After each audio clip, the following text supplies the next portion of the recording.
என் இனிய தமிழ் உறவுகளுக்கு வணக்கம். இந்த பதிவு எதுக்காகனா, மதுரை பைபாஸில் ஒரு ஆக்சிடெண்ட் ஆகிருக்குது.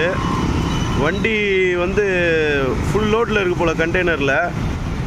அண்ணா வந்து முன்னாடி போகிற வண்டியை பார்த்துட்டு பிரேக் வச்சுருப்பார் போல். ஃப்ரண்டேஜ் இருக்கிற கேபின் மட்டும் தனியாக வந்துட்டுருக்கு. வீலெல்லாம் கீழே இருக்குது. அந்த ஃப்ரண்ட்டு கேபின் அவர் தள்ளின்னு வந்திருக்கானா, ஆள் எஸ்கேப் ஆகிருப்பார் நினைக்கிறேன்.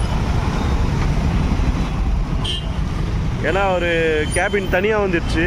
அவருக்கு உயிர் சேதத்துக்கு எந்த அளவுக்கும் பாதிப்பு ஏற்பட்டிருக்காது. ஏன்னா கேபின் தனியாக தான் பிடிங்கின்னு வந்துட்டுருக்குது.